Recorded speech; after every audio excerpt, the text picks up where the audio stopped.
mais alvos que a neve.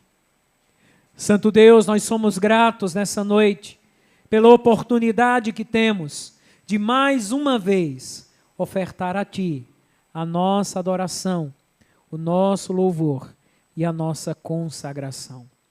Recebe, ó Deus, a adoração que Te foi hoje, nessa noite dada. Abençoe, ó Deus, cada alma viva aqui presente, que Te louvou, que Te exaltou e que Te glorificou. E nos prepara, ó Deus, nesse momento, para recebermos a melhor parte, que é a Tua palavra, que será lida e pregada a cada um de nós aqui presentes, dos mais novos aos mais experientes. Cada um de nós ouviremos a Tua palavra e seremos, ó Deus, apresentados ao que o Senhor fez por nós. Exaltado, bendito e glorificado seja o nome de nosso Senhor Jesus, hoje e para todo sempre. Amém? Amém. As crianças podem seguir para a sua salinha nesse momento. Os demais irmãos podem se sentar. E eu gostaria de convidar nessa noite para nos abençoar com a palavra do Senhor que será lida, pregada e anunciada nessa noite, o nosso irmão Ricardo, que mais uma vez, de muito bom grato, se faz presente para nos abençoar com a palavra de Deus, meu irmão. Muito obrigado. Que possamos, igreja, orar pela vida do nosso irmão, o abençoando e clamando que o Senhor venha com poder e misericórdia sobre a sua vida. Santíssimo Deus, nós Te exaltamos nessa noite e apresentamos ao Senhor a vida do Teu servo nesse momento. Que o Senhor, ó Deus, o abençoe. Que o Senhor, ó Deus, exalte o Teu nome nessa noite através de sua vida.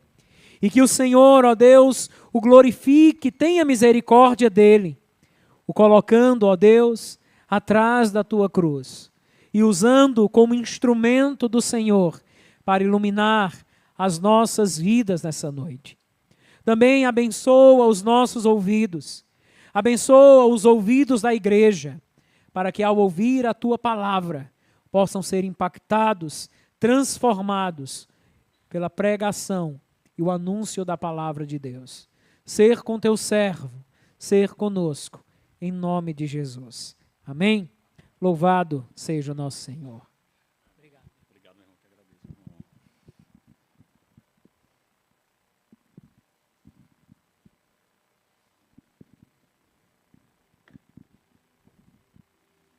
Boa noite a todos, graça e paz. É um privilégio, né, estar aqui mais uma vez, retornando a essa amada igreja, o qual eu fiquei um tempo. Conheço o pastor Denis, muito obrigado novamente, pastor Denis, pelo convite. É um privilégio estar aqui ministrando a palavra do Senhor e que ela penetre no coração de cada um. Amém? Queria convidar os irmãos a abrir a sua Bíblia no Evangelho de Mateus,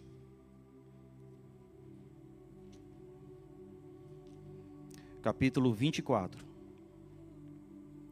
Evangelho segundo Mateus, versículo 24.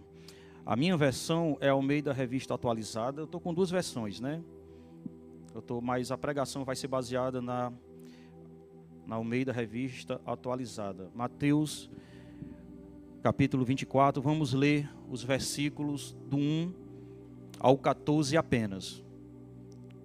Eu quero que os irmãos mantenham a sua Bíblia aberta, tá? Depois que achar, que nós vamos meditar, fazer uma exposição da palavra nesses 14 primeiros versículos. O título dessa mensagem é O Sinal do Fim dos Tempos. Como o pastor Denis já mencionou aqui, a gente tem que ministrar a Santa Ceia até que o Senhor venha. E essa passagem aqui fala sobre isso, o sinal do fim dos tempos, que diz o seguinte: Jesus saiu do templo e, enquanto caminhava, seus discípulos aproximaram-se dele. Eu vou ler na área. Tendo Jesus saído do templo, iam se retirando, quando se aproximaram dele, os seus discípulos para lhe mostrar as construções do templo. Ele, porém, lhes disse: não vede tudo isso? em verdade vos digo, que não ficará aqui pedra sobre pedra que não seja derribada. No Monte das Oliveiras, achava-se Jesus assentado quando se aproximavam dele os discípulos em particular e lhe pediram: dize-nos, quando sucederão estas coisas? E que sinal haverá da tua vinda e da consumação do século? Versículo 4. E ele lhe respondeu: vede que ninguém vos engane, porque virão muitos em meu nome, dizendo: eu sou Cristo, e enganarão a muitos. E certamente ouvireis falar de guerras e rumores de guerras. Vede, não vos assusteis, porque é necessário assim acontecer, mas ainda não é o fim. Porquanto se levantará nação contra nação, reino contra reino, e haverá fomes e terremotos em vários lugares. Porém, tudo isto é o princípio das dores. Então sereis atribulados e vos matarão. Sereis odiados de todas as nações por causa do meu nome. O versículo 10 continua: nesse tempo muitos hão de se escandalizar, trair e odiar uns aos outros. Levantar-se-ão muitos falsos profetas e enganarão a muitos. E por se multiplicar a iniquidade, o amor se esfriará de quase todos. Aquele, porém, que perseverar até o fim, este será salvo. E será pregado este evangelho do reino por todo o mundo, para testemunho a todas as nações. Então virá o fim. Amém? Curve sua cabeça e feche seus olhos, vamos falar com o Pai. Santo Deus, queremos te agradecer, Senhor, pela tua palavra, por estarmos aqui te louvando e adorando o teu santo nome, Senhor. Abre nossos olhos nesse momento, ilumina nossa mente, para que toda palavra que for exposta aqui, Senhor, penetre no nosso coração, Senhor. Quebranta ele, quebra esse coração duro ainda de pedra.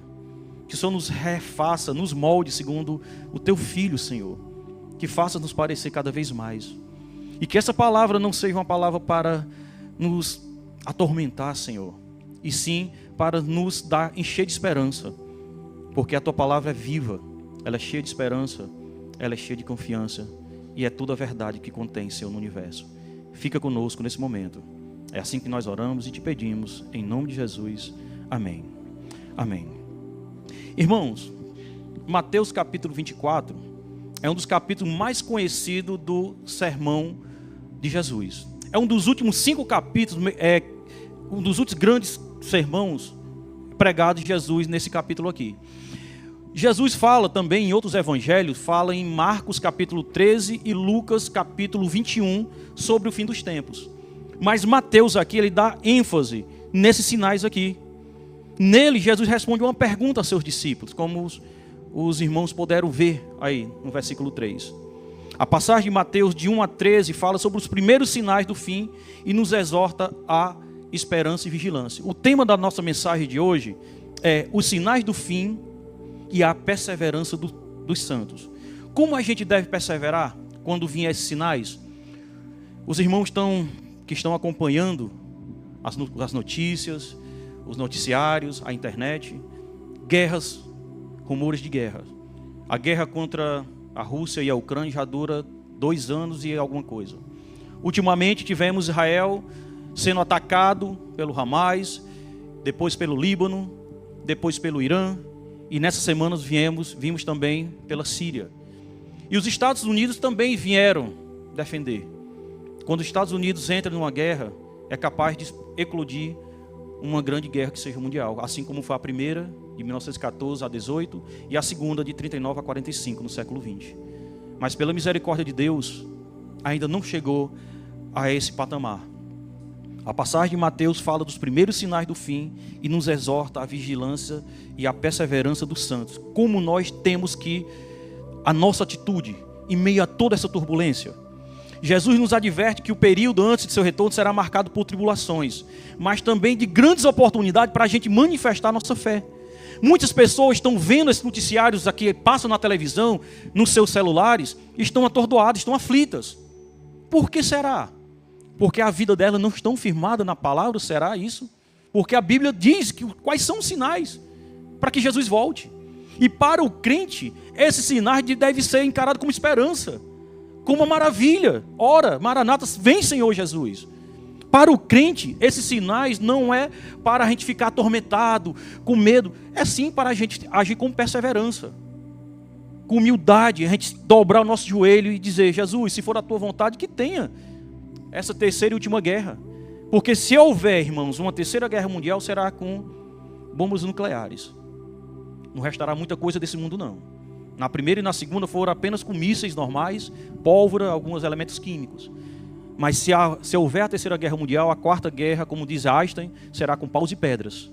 Porque não sobrará muita coisa desse mundo. Então é a hora da gente perseverar na fé. Os capítulos 24 e 25 compreendem o último dos grandes 5 sermões de Jesus. E foca no julgamento do reino. É conhecido como o sermão profético de Jesus, por causa do seu conteúdo escatológico. Ele fala uma série de coisas que os seus discípulos perguntaram acerca do fim dos tempos. Vivemos em um dia de certeza, irmãos. Não sei se os irmãos estão acompanhando também aí. O Brasil, infelizmente, o governo brasileiro tem se metido em questões políticas, em questões com países que não são muito democráticos e vai haver sanções para o nosso país. E talvez haja tempos difíceis para nós, que somos países do terceiro mundo.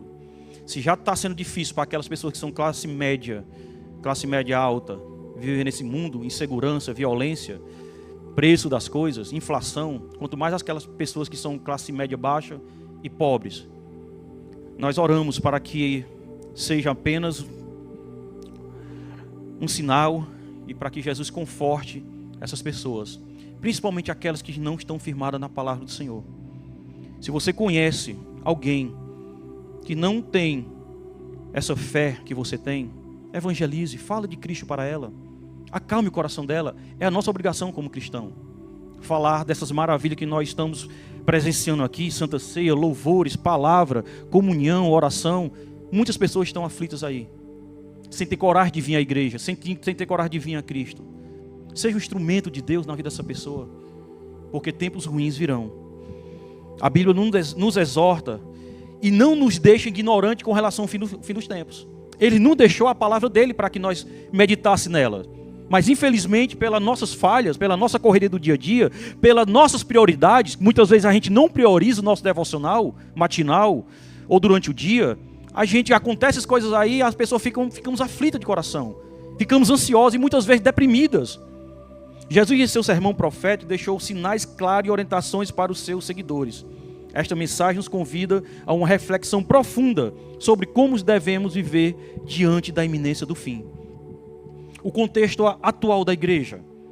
A igreja contemporânea enfrenta uma realidade marcada por algumas coisas, irmãos. Várias coisas. Mas eu vou destacar aqui algumas delas. Frieza espiritual. Muitos crentes não querem orar. Muitos crentes, mesmo sabendo de tudo isso aqui, de toda a verdade, muitos crentes não falam durante o dia com o Pai. Se negam a dobrar os seus joelhos, nem que seja por 5 minutos, não é a quantidade de tempo, e sim a qualidade do tempo que você tem com o Pai. Não importa se é quando você acorda, no banho, se arrumando ali, Tessalonicenses diz orai sem cessar. Então, frieza espiritual, não estão firmes na fé. Não, quando tem uma vigília, um culto de oração, um evangelismo, não querem participar. Somente no domingo, parece o catolicismo romano. Não, eu só vou para a igreja domingo à noite. Eu vi isso da minha mãe e do meu pai. Não, domingo eu tenho que ir para que a semana toda, eu ganhe a semana toda e pronto, só vou domingo à noite. Crentes frios na fé. Segunda coisa, as falsas doutrinas. Não é só o que a gente está vendo aí, no meio gospel. Escândalos. Ultimamente aí um pastor mirim querendo ser profeta, querendo falar como se fosse um pastor, como o pastor Denis que já tem muitos anos de ministério, Hernando Dias Lopes, Augusto Nicodemos, Marcos Granconato. Uma criança dizendo que estava tendo revelações e visões. E igrejas pagando para esse menino pregar na igreja dessas pessoas, pentecostais. Pagando 10, 8, 12 mil reais. Falsas doutrinas, dizendo que estava vendo um demônio que vem lá de Osasco, não sei o quê. E pessoas acreditando nessas coisas. Ao invés de ser pregado a palavra de Deus genuína, pregando visões, revelações. Terceira coisa, desatenção escatológica. Muitos pregam sobre prosperidade, muitas igrejas estão pregando autoajuda, teologia do coach, muitas igrejas ainda estão pregando stand-up gospel para entreter o seu público, mas poucos pregam a cruz de Cristo. Poucos pregam a volta do Senhor Jesus. É incrível como a teologia da prosperidade É só você abrir uma igreja e dizer: venha buscar a sua bênção, venha buscar o seu milagre, venha atrás de cura, venha prosperar na vida. É assim, qualquer dia da semana. Porque as pessoas não querem saber do valor da cruz, não querem negar a si mesmo, não querem renunciar à sua vida, querem só atrás de bênçãos. Então, desatenção escatológica e bíblico. Quarto, compromisso com o mundo. A igreja muitas vezes tem abraçado o secularismo. Festa, jogo de futebol, política, excesso de trabalho, enfim. Muitos cristãos têm dado prioridade às coisas do mundo. Não que a gente não possa ter um momento de lazer, um futebol, alguma coisa. Não que o crente deva ser relaxado no seu trabalho. Eu sou professor, assim como o pastor Denis, Israel e outros aqui. Mas eu não posso dar prioridade ao meu trabalho acima de Deus. É um complemento. Eu não posso dedicar a minha família mais do que eu dedico a Deus. Isso é ídolo do coração. Ídolo não é só aqueles ídolos que estão lá, aquelas estátuas de pedra, de mármore, de pedra, de madeira que estão nas igrejas católicas, não. Ídolo é tudo aquilo que você coloca acima de Deus. E a gente tem visto muito isso nas igrejas. Quando anuncia a um pastor ou a um cantor, todo mundo... Eu vi um vídeo desse aí, incrível. O público, a congregação, gritando e pulando porque ia um cantor na sua igreja. Para que isso? Isso é idolatria. É como se fosse um mundano idolatrando algum cantor sertanejo. Não pode. Compromissos com o mundo. Precisamos despertar como a noiva espera pelo noivo. Nós somos a noiva, irmãos, aguardando o noivo vir para nos buscar. E com base nesse texto a gente vai ver algumas verdades. Vamos ver 6 pontos aqui sobre o fim dos tempos e a perseverança dos santos. Primeiro, veja que no versículo do 1 ao 3, Jesus, ele profetiza sobre a destruição do templo. No versículo 1 ao 3 diz o seguinte, acompanhe na Bíblia de vocês aí, ó. Tendo Jesus saído do templo, ia se retirando, quando se aproximaram dele os seus discípulos, para lhe mostrar as construções do templo. Ele, Jesus, lhe disse: não vede tudo isto? Em verdade vos digo que não ficará pedra sobre pedra que não seja derribada. No Monte das Oliveiras achava-se Jesus assentado quando se aproximaram dele os discípulos, e em particular, e lhe pediram: dize-nos, quando sucederão essas coisas? E que sinal haverá da tua vinda e da consumação dos séculos? Meus irmãos, Jesus, ao sair do templo, anuncia que não ficará pedra sobre pedra daquele templo. E 30 e poucos anos depois, no ano 70 depois do seu nascimento, a profecia se cumpre. O Império Romano derruba aquele templo. Até hoje está lá. Nunca mais foi reerguido. Os judeus ficam lá orando incessantemente, pedindo, buscando, esperando a vinda do Messias. Que para eles não entenderam o que foi Cristo. Eles querem um imperador, alguém com poder que possa destruir tudo. Não. Eles não entenderam a mensagem que é escrita lá em Isaías 53. O templo era orgulho dos judeus, seria destruído, assim como Jesus previu. E esta palavra que Jesus proferiu, irmãos, eu fico pensando aqui, não é para nós nos apegarmos às coisas materiais nesse mundo. O templo era orgulho, assim como o templo que tem lá em São Paulo é orgulho da Igreja Universal. Eles construíram com orgulho. Eu participava, eu fui dessa seita durante quase 10 anos. E eu vi quantos eles tinham orgulho de falar que ia construir o templo de Salomão. Para quê? Daqui a 1000 anos, esse templo aqui será pedra sobre pedra também. Jesus nos exorta para não nos apegarmos às coisas materiais, às coisas que são físicas. Temos que olhar para as coisas que são celestiais. Precisamos focar no que é eterno, pois se valorizarmos hoje as coisas materiais, e se amanhã não existir mais? Se amanhã você tiver que ser obrigado a deixar sua casa, se amanhã você for demitir o seu emprego, se eclodir uma terceira guerra mundial, ou então se começar a perseguir aos cristãos, você terá que deixar tudo isso aqui, ir para uma caverna, ir para uma floresta e viver lá, se quiser viver em paz. Ou então você vai ter que negar a Cristo e viver na sua mansão, na sua casa, com o seu trabalho. Jesus nos alerta a não nos orgulharmos em coisas, focar os nossos olhos em coisas materiais. E observe a pergunta que os discípulos fazem. Dize-nos quando sucederão estas coisas, e que sinal haverá da tua vinda e da consumação do século. no Monte das Oliveiras, meus irmãos, no começo, diz que Jesus achava-se no templo. Depois, no outro versículo, diz que achava no Monte das Oliveiras, ou seja, um percurso de quase 1 quilômetro. Como se fosse daqui ao Crais ou até o Caique. Jesus andando ali, eu fico imaginando que os discípulos já estavam querendo perguntar a Jesus as suas dúvidas. Assim como nós temos tantas perguntas a fazer e a resposta está tudo aqui. Muitas vezes a gente fala com amigos, desespera, faz coisa que não deve, porque a gente não tem orientação na palavra do Senhor, não ora a Deus. Eles queriam saber os detalhes do futuro, estavam ansiosos, como nós muitas vezes somos. O que vai ser amanhã se eu perder meu emprego? Quem é que vai sustentar minha família se eu morrer? Se eu sofrer um acidente no meu trabalho? Nós somos assim, irmãos. E os discípulos, por serem também pecadores, falhos, eles tiveram essa ansiedade e perguntaram a Jesus: dize-nos quando sucederá tudo isso, e a tua vinda e a consumação do século. Mas Jesus nos chama, irmãos, a estarmos preparados e vigilantes, mais do que simplesmente conhecer detalhes do que está por vir. Será que, se nós soubéssemos que Jesus viria amanhã, será que nós santificaríamos mais hoje? Será que nós deixaríamos de pecar mais hoje, por causa que nós saberíamos que Jesus Cristo vem amanhã? Não, irmão, ninguém sabe o dia que vem. Nós temos que andar em santidade de vida agora. A partir do momento que nós nos convertemos, é normal quedas. É normal a gente cair.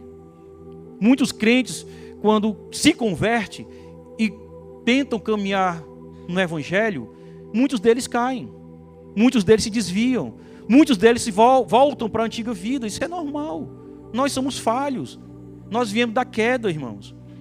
Mas o crente, aquele que foi remido pelo sangue de Cristo, ele persevera na santificação.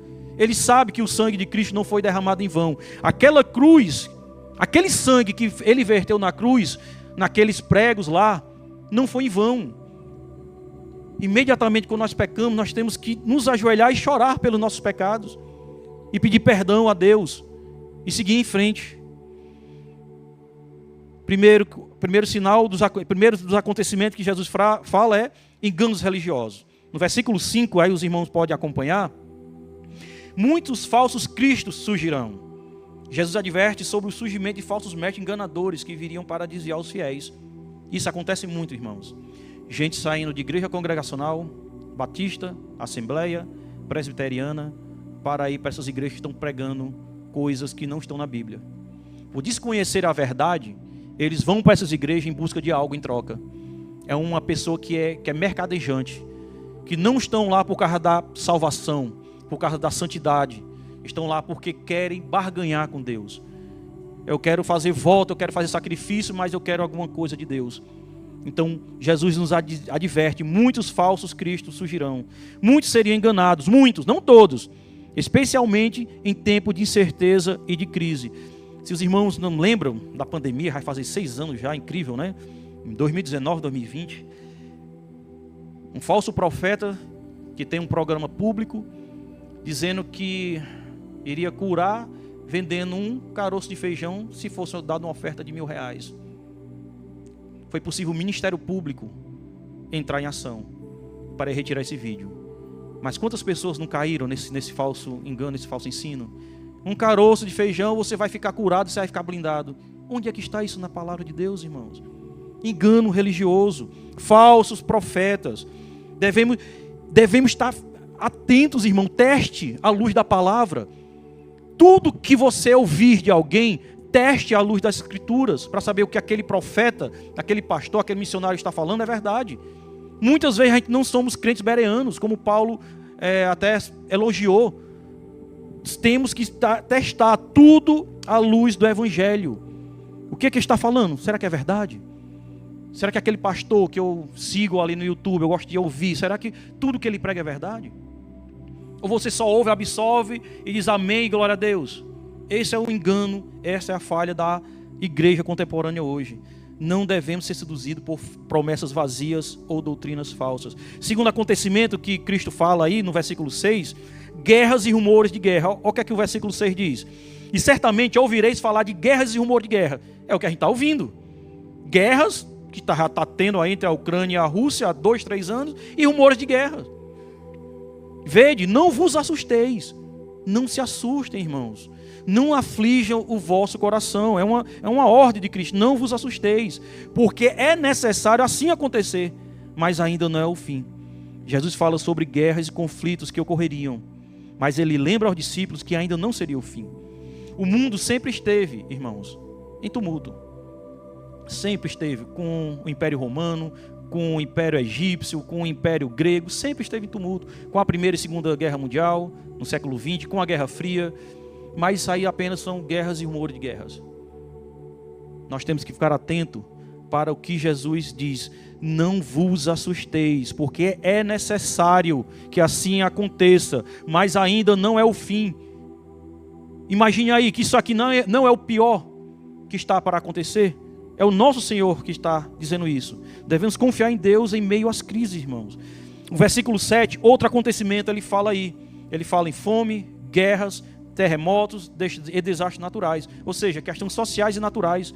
O versículo 7 diz: porquanto se levantará nação contra nação, reino contra reino, e haverá fomes e terremotos em vários lugares. Veja aí a questão social, fomes. Se a inflação aumentar muito, lá na Venezuela, irmãos, na Coreia do Norte, na Bolívia, muitos países estão passando fome. Na África do Sul, muitas crianças estão, infelizmente, padecendo, só esperando, os urubus, muitas vezes, só esperando aquela criança, aquele homem, aquela mulher, dar o seu último suspiro para comer a sua carcaça. Será que nós, do Brasil, chegará esse tempo? Você que está em casa acompanhando, será que esse tempo está próximo? Temos que estar vigilantes, irmãos, e perseverando. Esse aqui é o lugar onde os crentes se fortalecem, uns com os outros aqui, nas quartas-feiras de oração, nas vigílias, na EBD, estudos bíblicos que o pastor traz, em você em casa, com sua família, com seu devocional ali, na oração, no culto doméstico. Temos que ser fortalecidos na palavra. Este desastre nos faz lembrar da nossa total dependência de Deus. Basta um pequeno vírus, como foi aí o Covid-19, para vermos que não tem fortuna nenhuma do mundo, Elon Musk, Donald Trump, que seja capaz de deter se a morte chegar. Não há riqueza no mundo, não há tecnologia, não há IA no mundo que possa deter, se Deus quiser. Isso nos mostra, irmãos. A pandemia esteve aí para nos mostrar quantos nós somos pequenos, quanto nós somos dependentes de Deus. Eles são chamados para arrependimento e a preparação para a vinda de Cristo, irmãos. Esses sinais é para você se arrepender. É para você ficar contrito de coração e fazer a obra do Senhor com zelo e com excelência.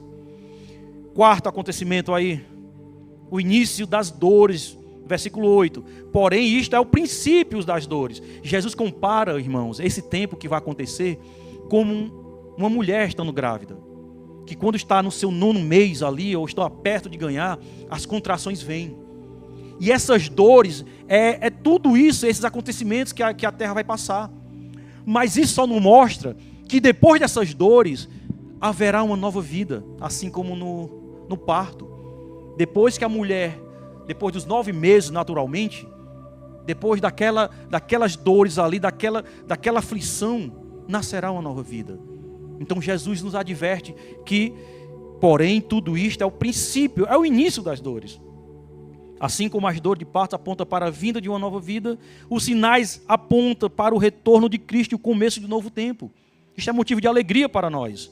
Não é motivo para aflição e de ficar espantado, irmão, como Jesus disse aqui no versículo. Não se assusteis. Precisamos estar espiritualmente preparados. Esse verso fala que o espírito da dores virá depois de vários eventos. Terremotos, guerras, falsos mestres, perseguições, enfim. Tudo isso a gente está vendo aí. Todos esses acontecimentos estão acontecendo. O amor se esfriará, muitos serão enganados por falsas doutrinas e falsos pastores. E esses são sinais da volta do Senhor. Início das dores, mas não ainda é o fim. É um começo ao lado de Deus, do Pai e do Filho, na eternidade, irmãos. Se a nossa esperança estiver firmada somente nessa terra aqui, como muitos têm, não estou falando só incrédulos não, muitos crentes ainda têm a sua fé firmada em coisas materiais. Espero que não seja o exemplo aqui da igreja e E tomara que eu não tenha a minha esperança um dia firmada em coisas materiais. Mas muitos lá fora vão se arrepender quando esse dia chegar. Como cantamos aqui, todas as nações virão e adorarão, todo joelho se dobrará e confessará que Cristo é o Senhor.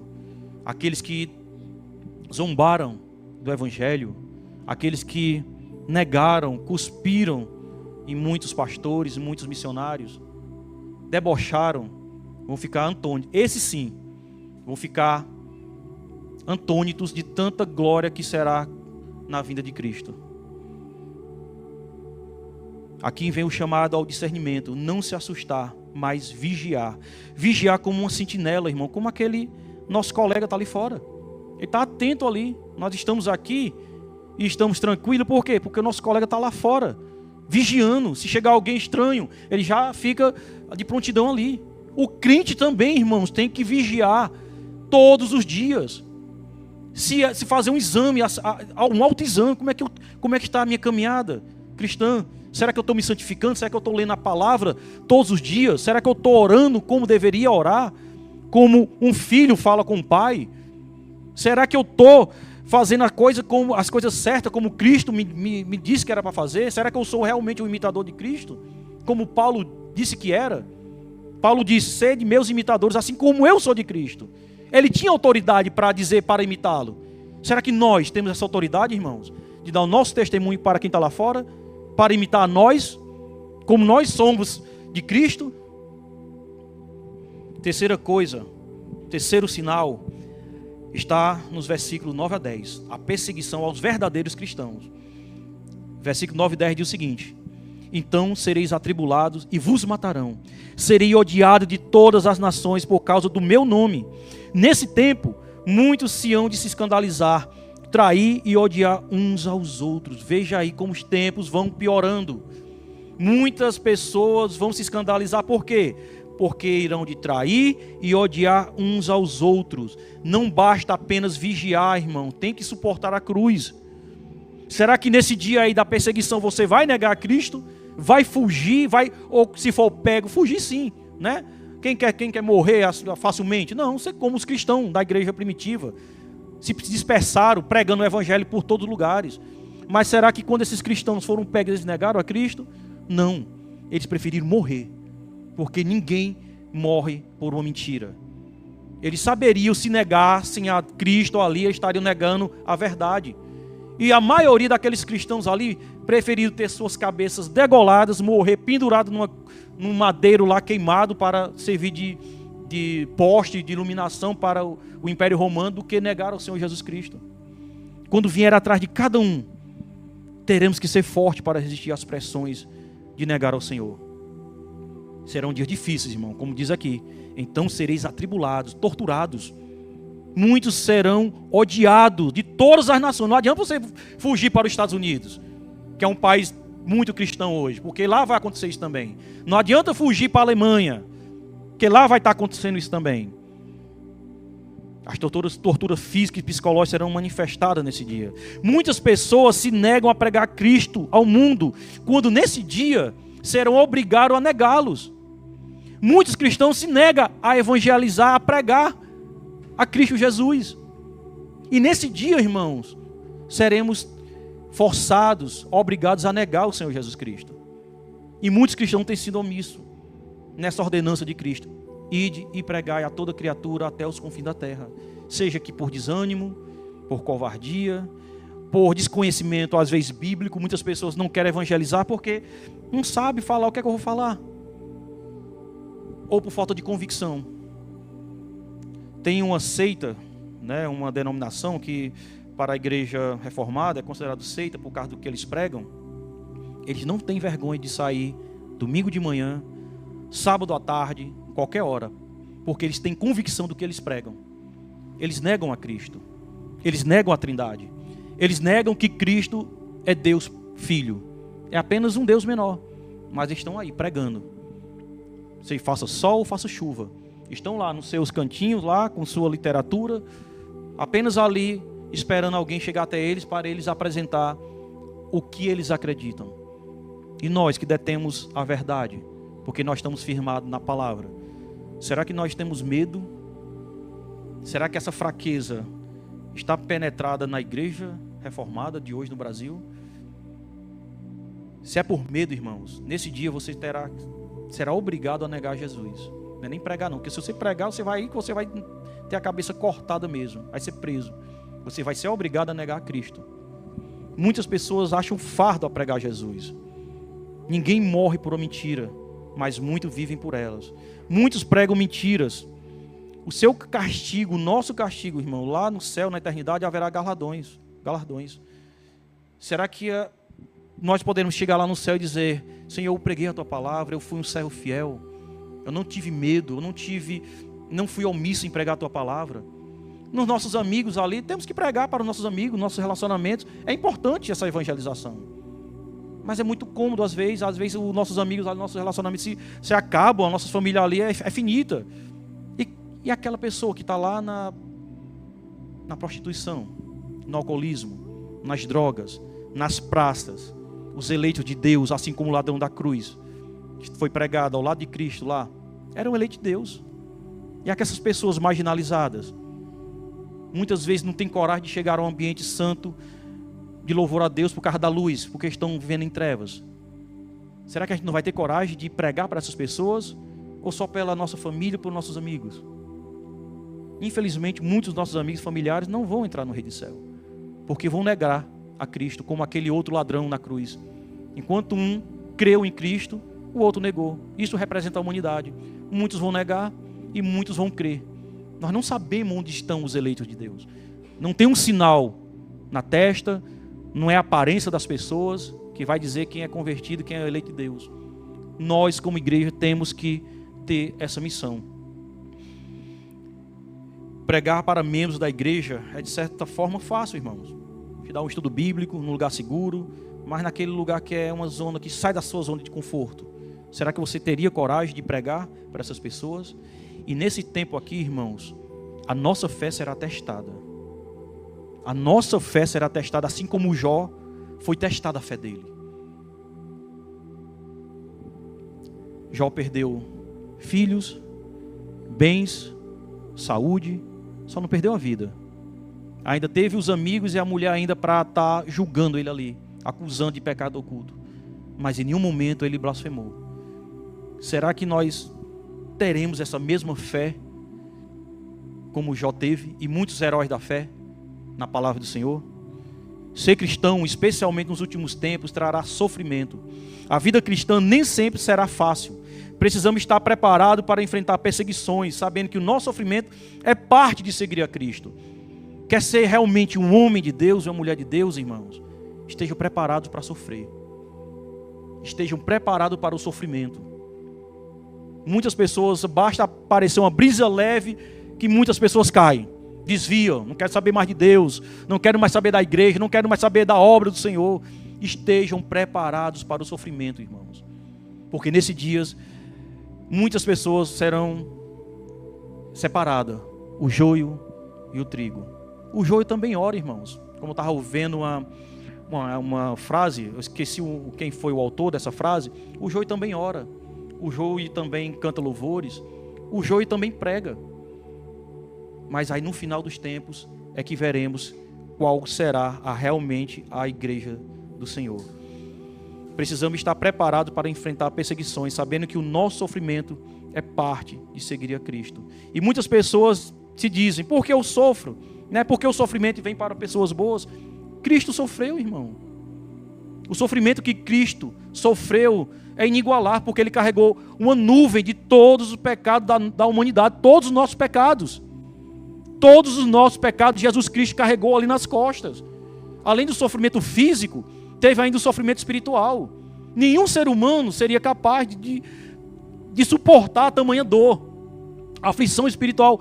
Cristo disse no Getsêmani: Pai, se possível, passe de mim esse cálice, mas se não for, que seja feita a tua vontade.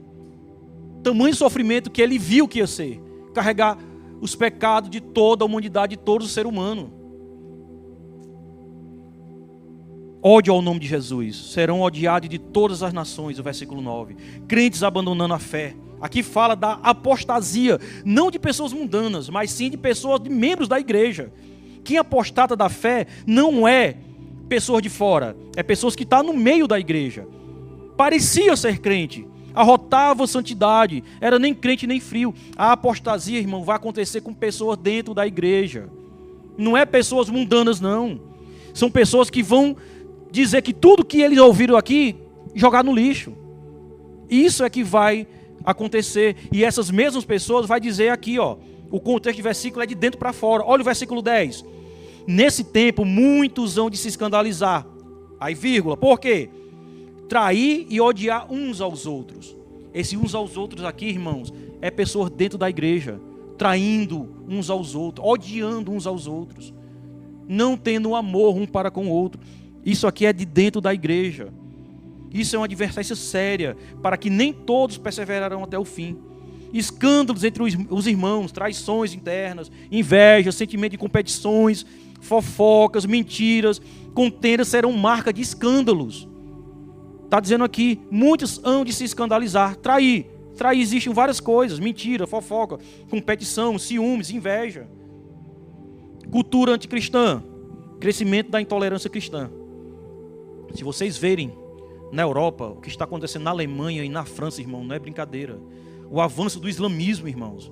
Cristãos, mulheres cristãs que passam nas calçadas sendo torturadas, agredidas, só pelo fato de não andarem com um turbante na cabeça.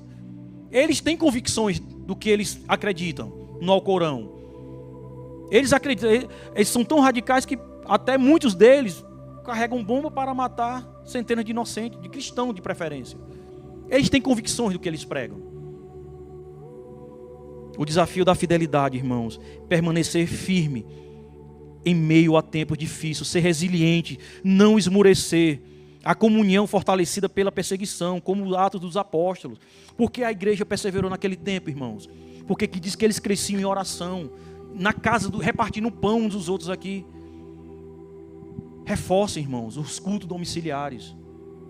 Façam reuniões na casa dos irmãos. Aqui é um ambiente, sim, de comunhão, de pregação, mas na casa de cada um. Pode ser um templo do Espírito Santo ali também. Leitura da palavra, louvor e adoração, orações. Depois conversar, como é que você vai, irmão? O que é que você está fingindo? Vamos conversar sobre o fim dos tempos. Vamos conversar sobre a volta de Cristo. É isso que o cristão tem que ter, essa comunhão. É tão pouco o tempo que a gente passa na igreja, irmã Damiana. E muitos ainda se negam em participar. A igreja tem essa oportunidade ainda hoje de fazer um culto na segunda-feira, pelo menos uma vez por mês na casa de um irmão, e não fazem para se fortalecer uns aos outros.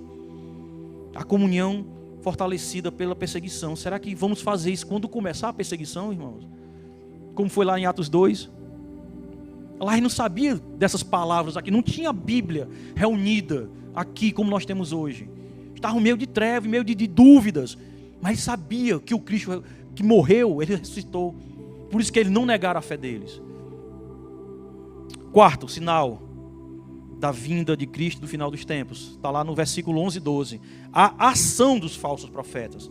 Olha que Cristo ainda se dedica a 2 versículos falando sobre os falsos profetas.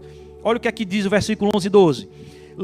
Levantar-se-ão muitos falsos profetas, enganarão a muitos.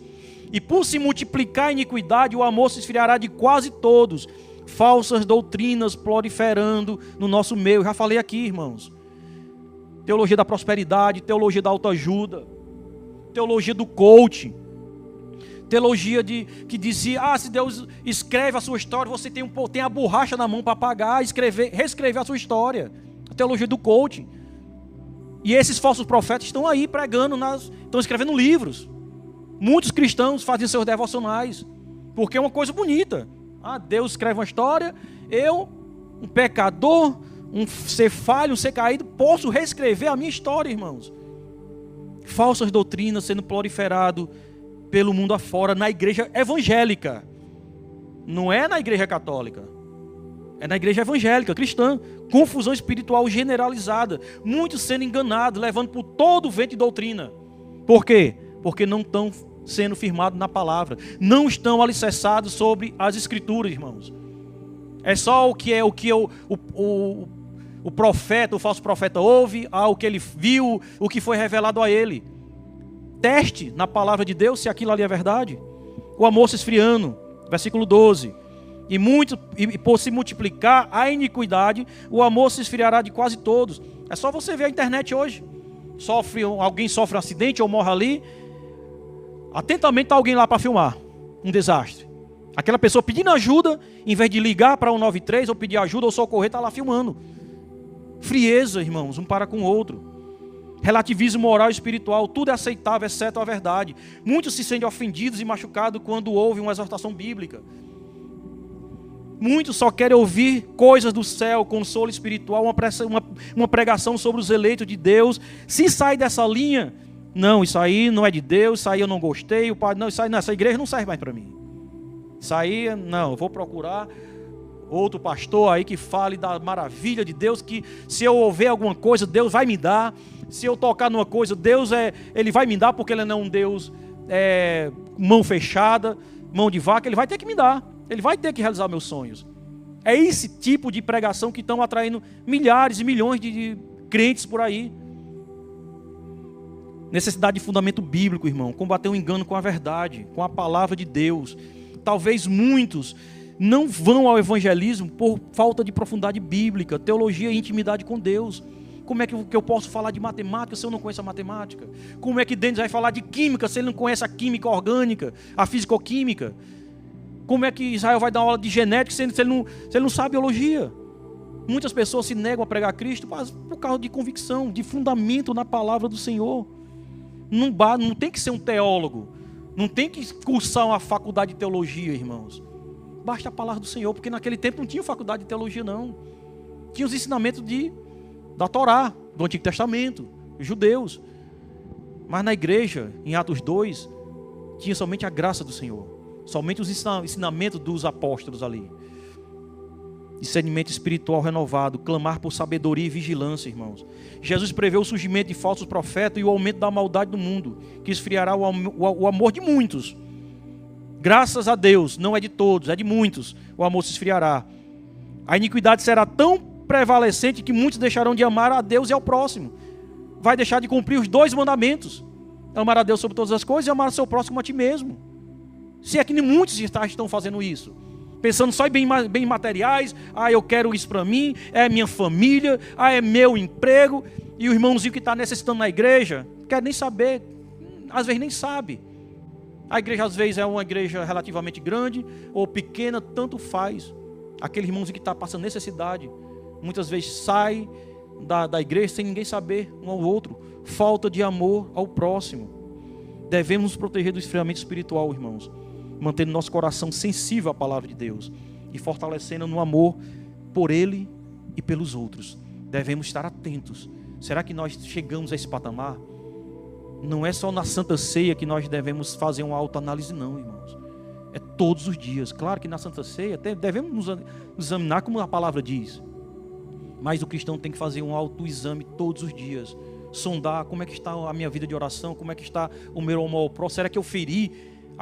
Será que aquela palavra que eu falei, será que aquela brincadeira que eu falei lá no grupo da igreja ou pessoalmente, será que feriu o meu irmão? Será que você tem coragem de pedir perdão a ele? Se realmente você vê que magoou aquela pessoa? Ou você diz, não vou me rebaixar não vou pedir perdão para quê? Foi sem querer. Meu irmão, se você feriu alguém, peça perdão. Você foi perdoado pelos todos os seus pecados. E se aquilo magoou profundamente seu irmão, peça perdão.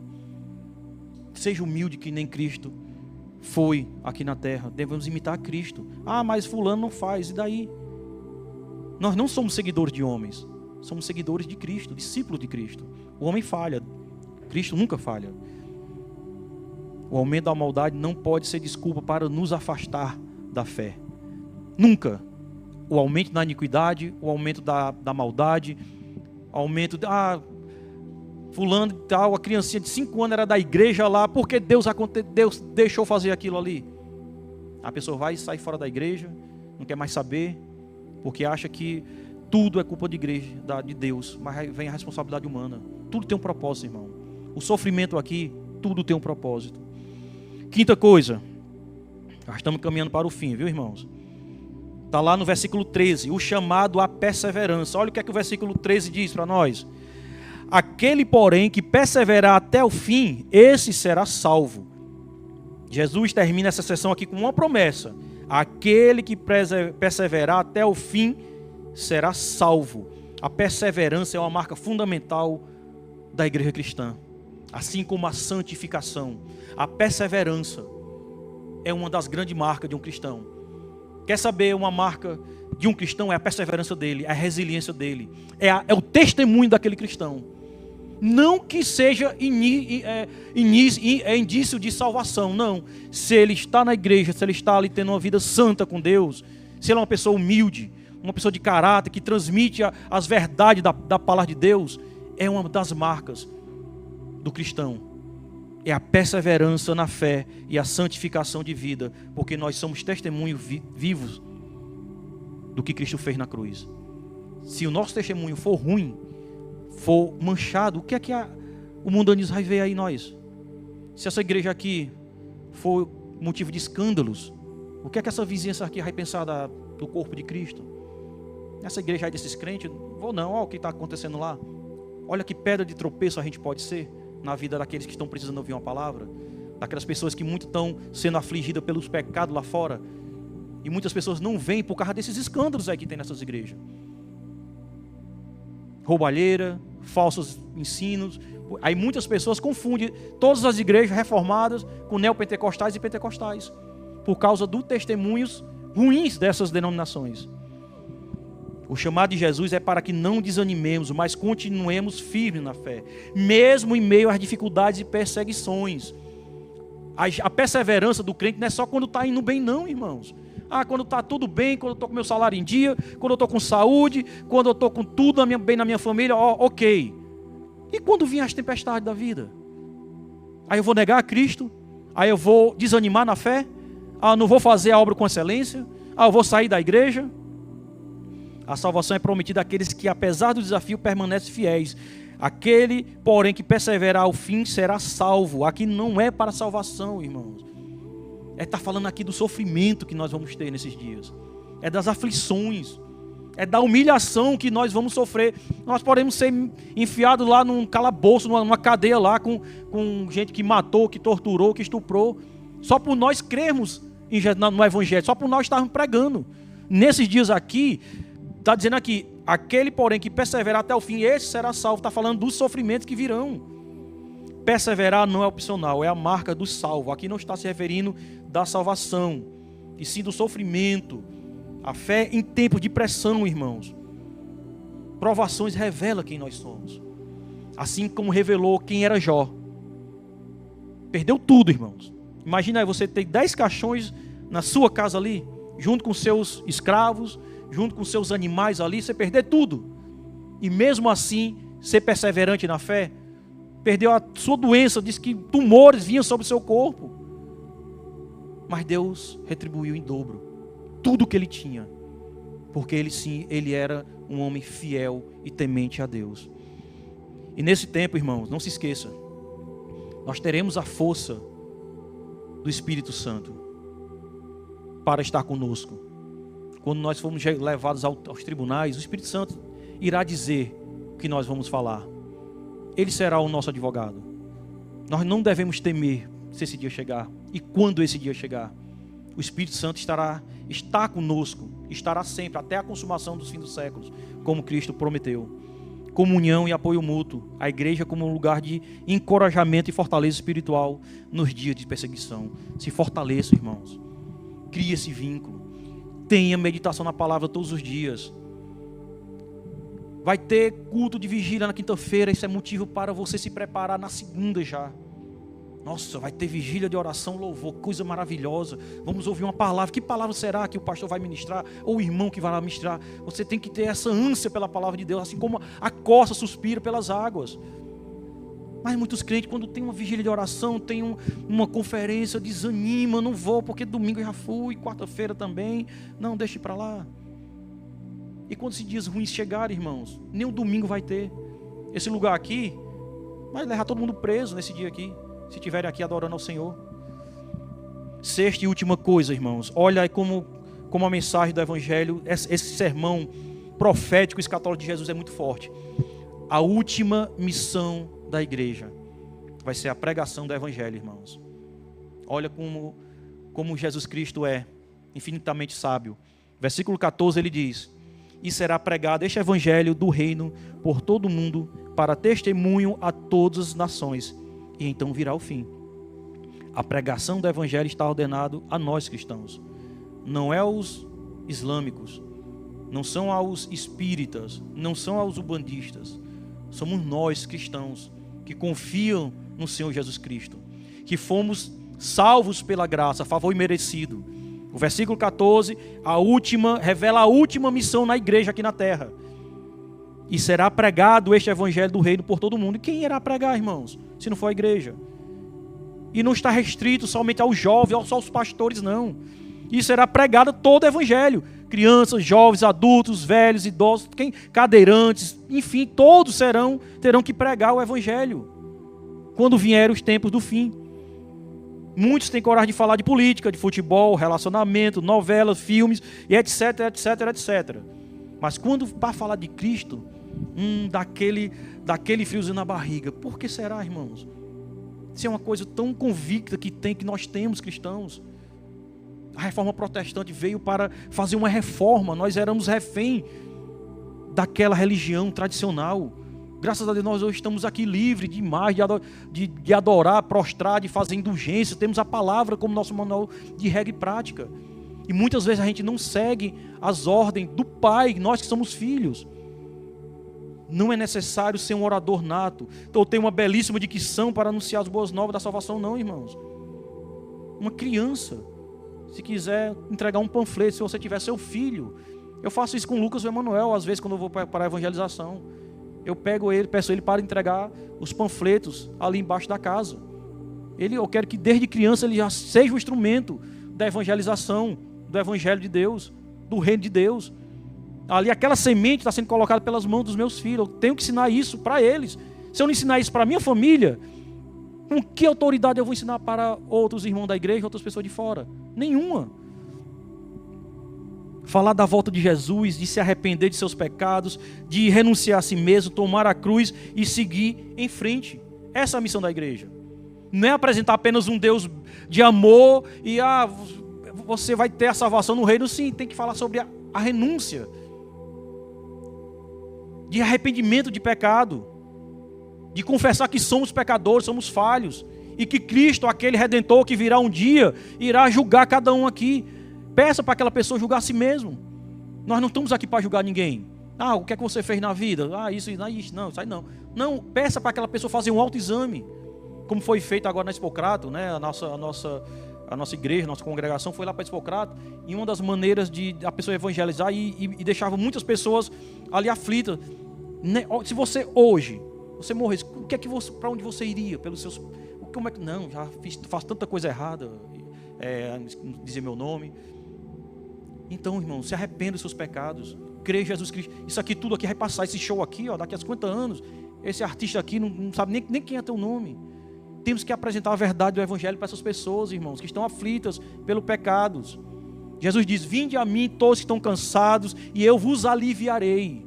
Tem muitas pessoas cansadas de ser afligidas pelos pecados, meu irmão, de ser acusados aí pelo diabo, muitas vezes travestido de família, de amigos, de colegas, mas não sabe para onde ir.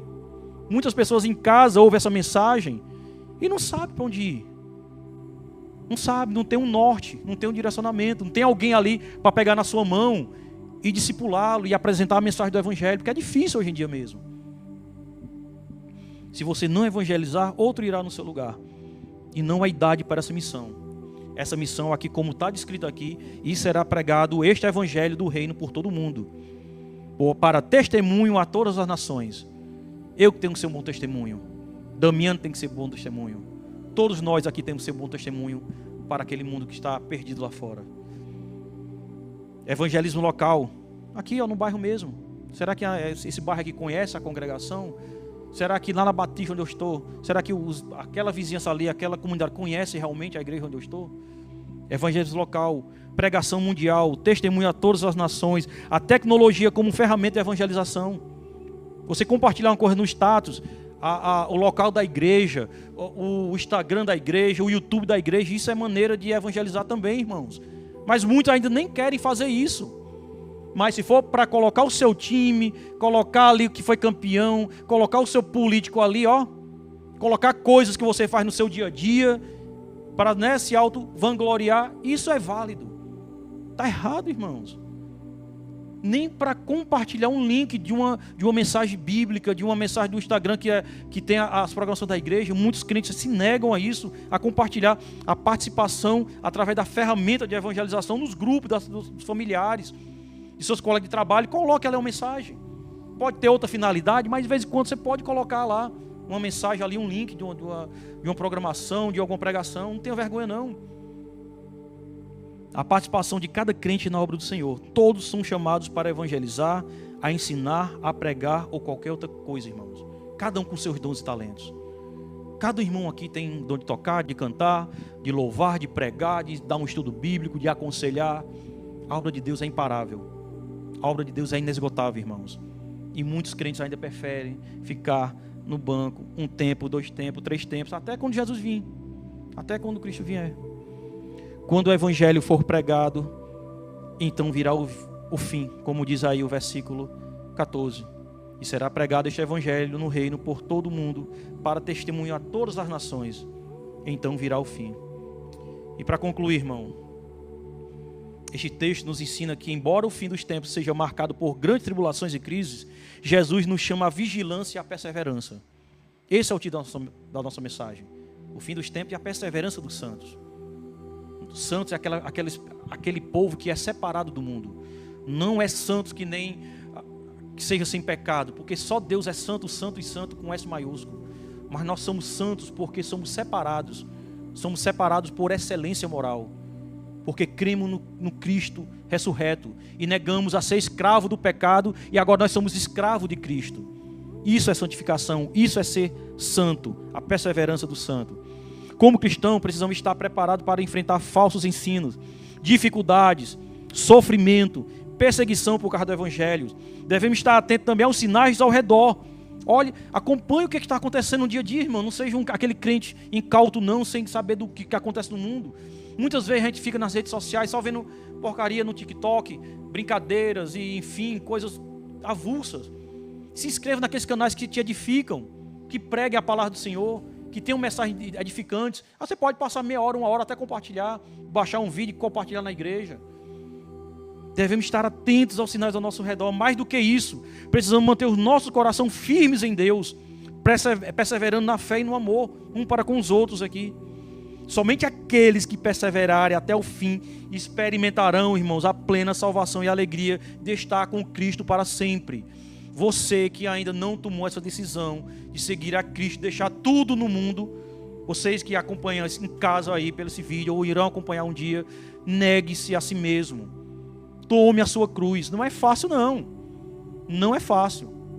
Você negar a si mesmo tudo que você acreditava no mundo, todos os seus vícios que você tinha, todas as suas manias, e você negar a si mesmo e seguir a Cristo, tomar a cruz de Cristo e seguir a Ele, não é fácil.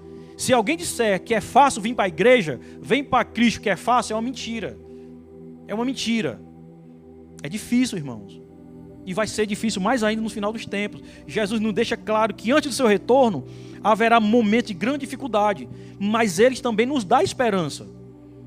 O fim não será para aqueles que se desesperam, mas para aqueles que perseveram e confiam em Deus, irmãos. Onde é que está o alicerce da sua confiança?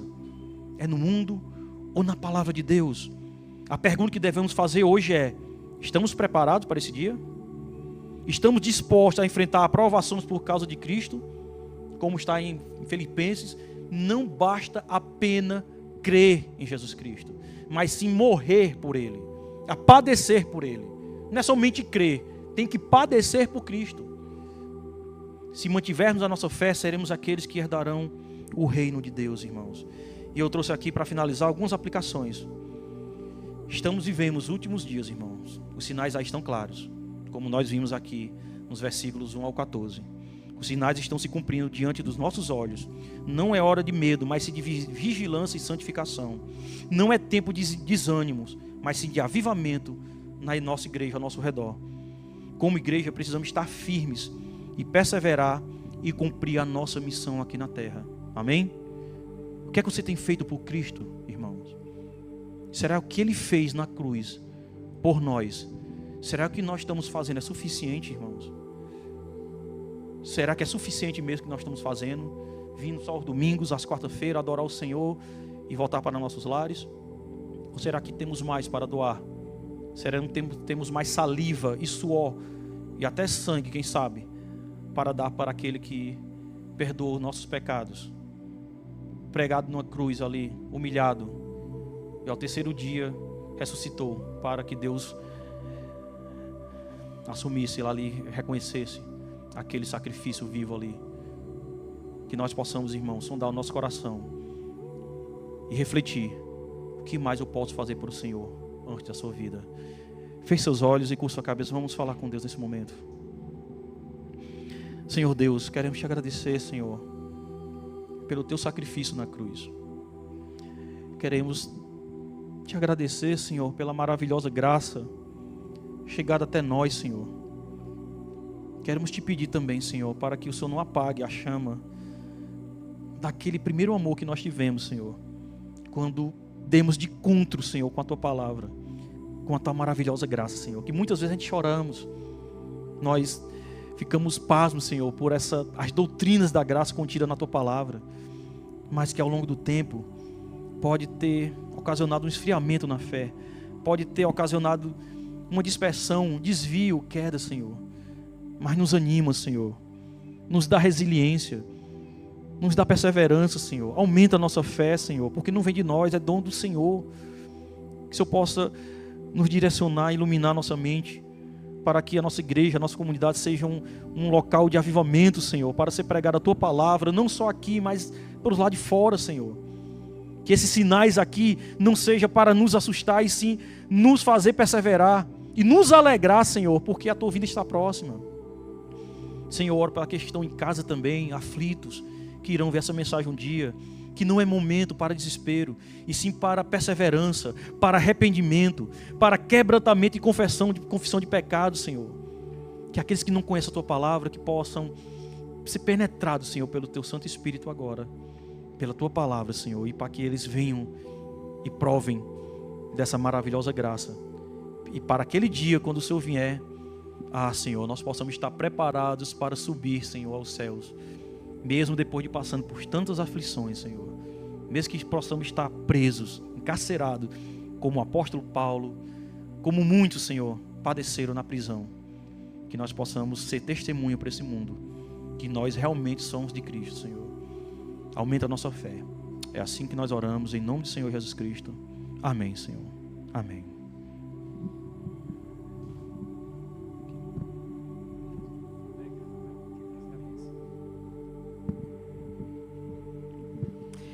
Amém, meus irmãos.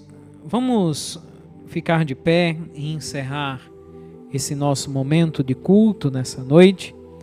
Quero agradecer mais uma vez ao nosso irmão Ricardo, também à sua esposa, Eliane, que Deus possa abençoar grandemente a vida de vocês e que o Senhor continue fortalecendo os irmãos e que o Senhor continue os usando para trazer e pregar a palavra dele aonde quer que os irmãos estejam. Também gostaria de agradecer a cada um dos irmãos que nessa noite nos visitam, que a palavra do Senhor possa chegar ao coração de cada um de vocês. Sintam-se abraçados pela igreja e de modo especial nosso irmão Chiquinho. Levanta a mão, Chiquinho, por favor. Está ali atrás o nosso irmão Chiquinho. Ele vai depois ter uma conversa especial com cada um de vocês para dar-lhes uma boas-vindas um pouco mais calorosa, mais intimista. Amém?